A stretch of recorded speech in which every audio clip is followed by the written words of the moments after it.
Jelas Kang, kalau saya pribadi, jujur pribadi, profit orientasi untuk saat ini dikesampingkan dulu. Karena di bawah dari usaha-usaha kami ini punya para karyawan yang mungkin lebih membutuhkan materi lah. Bahkan kalau kami sendiri harus bersabar diri. Bertahan saya sudah cukup. Karyawan saja bisa mempertahankan saja sudah kepuasan batin. Dari Jawa Barat, tanah Silih Tulungan, menuju budaya Silih Tulungan. Inilah Ngobrol Serba Silih Tulungan.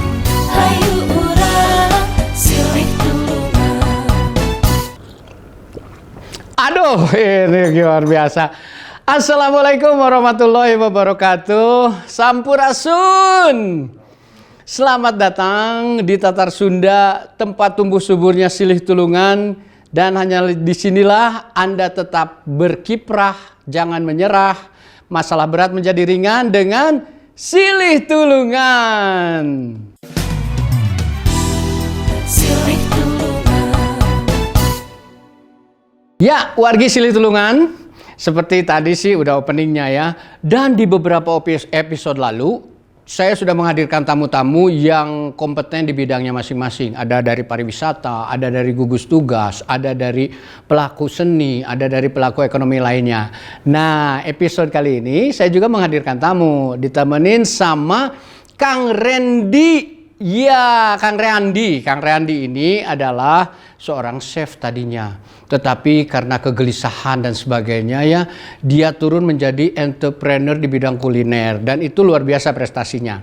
Selain itu juga tamu berikutnya ada Kang Helma. Kang, aduh ini lihat teladan sekali. Kang Helma masih pakai masker. Kang Helma ini adalah divisi UMKM ya Kang, di pemulihan ekonomi Jawa Barat ya.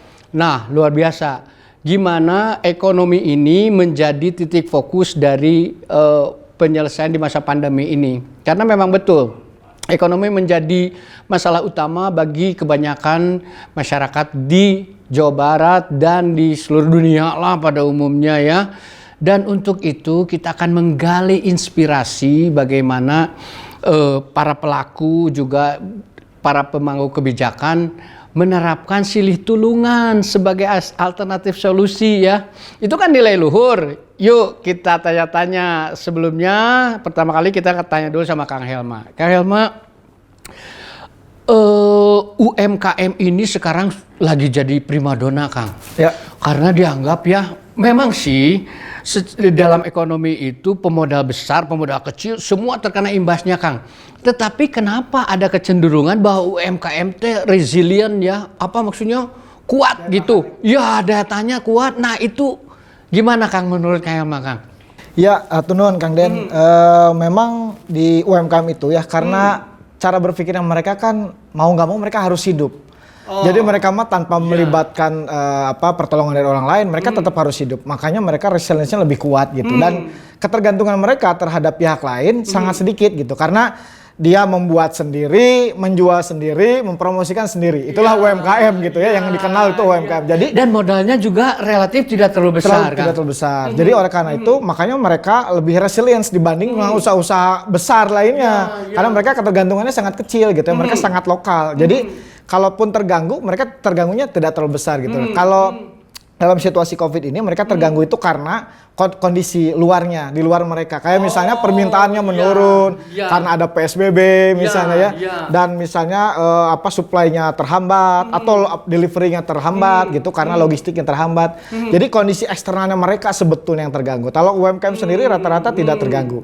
Makanya selalu di setiap dari krisis ke krisis yang diharapkan daya tahannya kuat itu UMKM.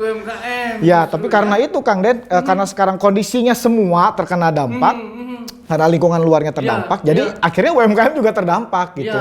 Bahkan banyak yang harus bersilat gitu ya, ganti jurus gitu ya. Pertumbuhannya Kang, pertumbuhan ininya Kang, kinerjanya gitu, berapa menurun drastis sampai? Ya kalau dari menurut survei ya, menurut survei itu 20% yang bertahan Kang di UMKM itu. 20%? Ya bahkan kalau di sektor kuliner nanti mungkin Chef Randy bisa cerita ya. 80% dari pelaku UMKM khususnya di sektor makanan itu rata-rata merugi. Dan rata-rata mereka 20% dari karyawannya itu dirumahkan. Nah jadi dampaknya itu memang sangat sistemik banget gitu ya. Dari di kuliner itu TKK. Itu dari sisi kuliner. Nah, kalau dari segi UMKM keseluruhan itu hanya 20% yang bertahan di dalam masa Covid ini gitu ya. Bertahannya karena misalnya ya sekarang kan banyak kita produsen yang UMKM yang misalnya produksi jamu herbal gitu. Malah itu yang sedang naik karena orang sekarang balik lagi ke pola hidup sehat. Akhirnya cari produk-produk yang herbal. Ada yang sampai penjualannya miliaran itu Kang apa Kang? Betul, banyak sekali dan yang yang kita dorong sekarang memang makanan-makanan sehat kan sekarang kayak misalnya kita di rumah aja. Akhirnya kita pengen memproduksi makanan sendiri. Jadi farm to table itu sekarang terjadi. Jadi kita misalnya beli dari tetangga yang nanam atau dari petani langsung dimasak di rumahnya karena ibunya di rumah. Farm itu. Urban farming juga sekarang sangat terjadi, Kang. Jadi farm to table itu langsung terjadi di kondisi sekarang. Lalu misalnya sekarang orang mengkonsumsi lagi ke tanaman-tanaman toga ya, tanaman obat-obatan keluarga. Jadi mereka mengkonsumsi lagi ke sana. Jadi UMKM yang bergerak di sektor itu growth-nya sangat tinggi, Kang. Oh, malah bagus sekali ya. Luar biasa. Nah, itu Kang Randy ada nggak tuh dari urban farming hubungannya sama Kang Randy? Kan sekarang udah jadi pelaku, udah berapa sekarang outletnya Kang Randy? Yang masih bertahan adalah 7. 7 dari ya 10 lah. Dari 10 luar biasa. Itu pun dari 7, dari setiap outletnya harus berkurang karena ini protokol kesehatan kami mengikuti. Jadi bahkan dari 100% dari kapasitas kami harus dikurangi 50 awalnya dan sekarang harus 30. Itu 30. sangat dan jamnya pun diatur sama pemerintah dan kami harus mengikuti. Sedangkan salah satunya harus tutup jam 8. Kita tahu makan malam itu adalah jam rushnya adalah jam segitu. Jam 7, tapi jam 8. Mau gimana lagi, Kang? Jadi luar biasa. Jadi dulu misalkan kami ada salah satu outlet yang 40 orang harus dirumahkan setengahnya 20. Sedih memang, dilematis, tapi memang kenyataannya harus seperti itu. Iya. Karena nah ini jam malam ini ya Kang, apa hubungannya sama orang? Maksud itu tadi kata Kang Randy kan rushnya itu di jam 7, jam 8 Kang. Tapi jam 8 harus sudah tutup. Aduh gimana gitu. Apa korelasi antara jam gitu ya Kang? Jangan keluar kalau malam bisa masuk angin gitu. Sementara nggak pengen makan malam atau Kang gimana Kang? Hubungannya apa sih Kang dengan itu? Ya Kang, mungkin kita sama-sama tahu lah di Kota Bandung, Jawa Barat khususnya kan paling seneng kongko ya karena cuacanya kita bagus. Jadi orang datang dari mana-mana itu untuk berkuliner. Belum tentu jam 8 selesai. Belum tentu jam 8 selesai dan kita rata-rata ngumpulnya kan malam gitu ya. Ya kita nongkrong tuh kadang-kadang malam gitu ya. Selesai kerja, selesai kantor, ngumpulnya pasti malam-malam gitu lah. Kayak mungkin itulah yang sekarang coba dibatasi oleh pemerintah karena kondisi ini, Kang. Nah, terkait tadi kondisi itu memang kita juga sempat pada saat awal Satgas ini dibentuk ya. Kita dapat masukan dari teman-teman dari sindikat kuliner misalnya gitu ya. Oh, sindikat kuliner, ada sindikat. Ada sindikat kuliner kan minta ke pemerintah bisa nggak ini dikembalikan lagi karena kalau ini dikembalikan bisa merecovery bisnisnya mereka. Kan mereka ada yang sewa tempat dan sebagainya. Tapi memang agak susah Kang mencari kebijakan yang di tengah-tengah. Betul. Memang salah satu ininya Kang, salah satu jalan tengahnya adalah di rumah makan itu misalnya harus dikasih sekat gitu ya. Karena kan kalau kita ngobrol nambah modal pas lagi lagi makan kan memang harus dibuka maskernya. Nah, itu sebetulnya yang salah satu titik krusial yang mungkin sama pemerintah sama bidang kesehatan juga kan. Orang buka masker ngobrol potensi penularannya sangat tinggi di situ. Makanya salah satu kreatifnya misalnya disekat misalnya. Ya gitu Kang Randy ya. Nah jadi itu sih hubungannya kita memang terikat peraturan dan sebagainya. Tetapi kalau bagi orang-orang seperti Kang Randy yang masih beruntung dari 10 outlet jatuh ke 7. Mungkin dari orang-orang banyak nih Kang, teman-teman Kang Randy yang cuma punya 1 outlet dan tutup. Dan nggak tahu ini harus gimana. Nah peran Kang Randy nih sebagai orang yang masih punya 7 outlet gitu ya. Dalam koridor Silih Tulungan Kang Ren, apa yang dilakukan Kang Ren? Jelas Kang, kalau saya pribadi, jujur pribadi, profit orientasi untuk saat ini dikesampingkan dulu. Karena di bawah dari usaha-usaha kami ini punya para karyawan yang mungkin lebih membutuhkan materi lah. Bahkan kalau kami sendiri harus bersabar diri. Bertahan saya sudah cukup. Karyawan saja bisa mempertahankan saja sudah kepuasan batin tersendiri buat kami para pengusaha. Hampir rata-rata kami itu membangun usaha itu nggak sendiri. Jadi satu tempat itu misalkan ada ownernya berdua, berempat gitu. Minimal bertahan dulu bagi karyawan-karyawan yang jadi memang masing-masing outlet itu ownernya beda-beda kan? beda-beda. Oh. Tapi saya masuk di dalamnya karena Ya. memang usaha itu Ya. menghasilkan cuan pada dasarnya. karena dia yang meracik Ya, dirinya gitu tapi ya. memang pada dasarnya untuk saat ini mengesampingkan, walaupun profit orientasi tujuannya memang, tapi untuk saat ini kita bertahan saja. Kepuasan batin yang biasanya rame tamu tidak itu sekarang. Lebih baik karyawan kami bisa makan, bisa punya penghasilan sendiri, punya penghasilan dari bekerja di perusahaan kami gitu ya. Itu sudah sangat membanggakan bagi kami secara pengusaha. Tetapi waktu pas pengurangan itu dari 40 satu outlet itu Kang, 40 harus menjadi 20 dan kemarin sudah hampir bangkit lagi kan. Udah mau masuk ke 30, dihajar lagi PSBB ini luar biasa. Tapi bagaimanapun ini kehidupan, kita harus menghadapi. Nah, apa yang bisa dilakukan sama kami para petinggi di posisi itulah kan, untuk ini. Makanya sekarang mereka tuh banyak teman-teman yang memang membuat satu usaha, tetapi mereka bingung Kang dalam pemasaran segala macam. Untungnya kami punya dasar di sana.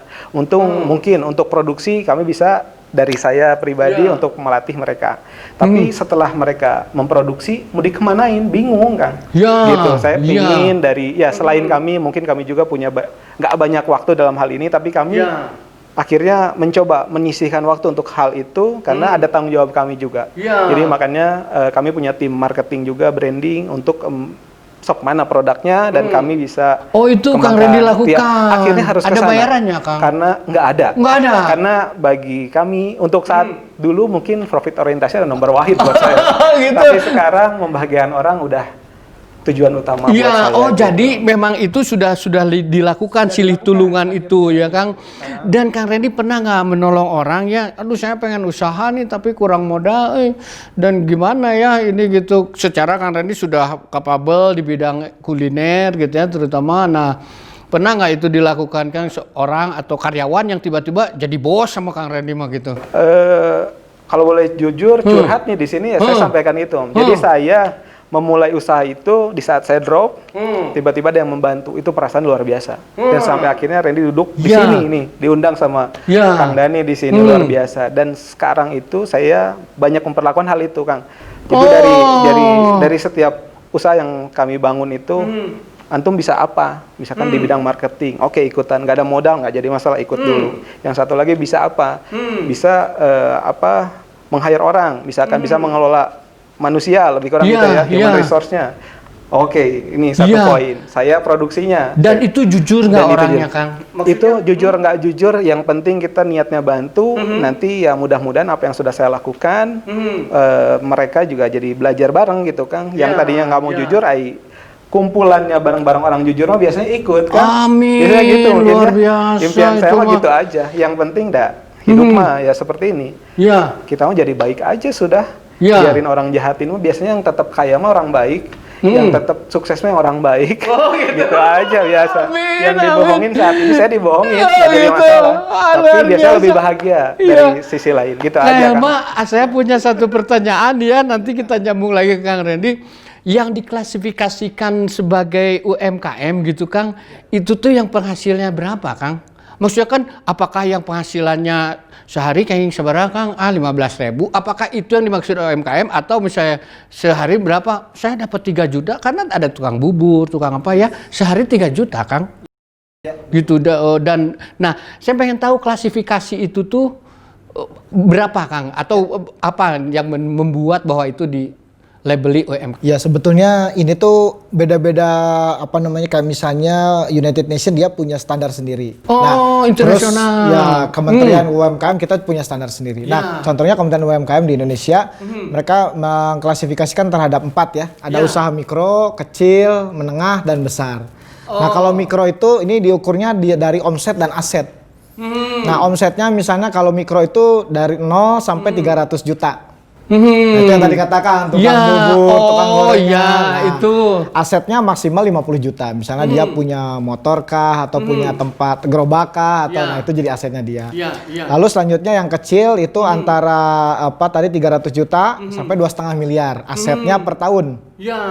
Lalu omsetnya tadi asetnya sampai ke 5 miliar. Nah selanjutnya nanti di atas lagi usaha menengah 2,5 miliar sampai 50 miliar. Lalu asetnya sampai ke 50 miliar. Usaha besar di atas itu, di atas. Oh lumayan Jadi itu juga berarti ya, kualifikasinya. yang namanya UMKM tuh bukan kere-kere juga tuh Enggak, ya. Kalau Kang. gitu mah. Nah ini yang menarik itu di Jawa Barat jumlahnya UMKM itu ada 4,5 juta, Kang. Luar biasa. 4,5 juta. Siap Kang, nanti kita elaborasi lebih lanjut nih ya.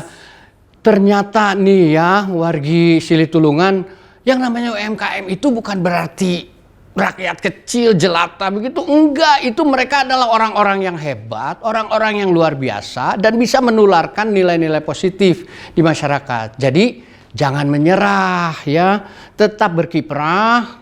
Masalah berat menjadi ringan dengan Silih Tulungan. Kita lanjutkan segmen berikutnya. Silih Tulungan.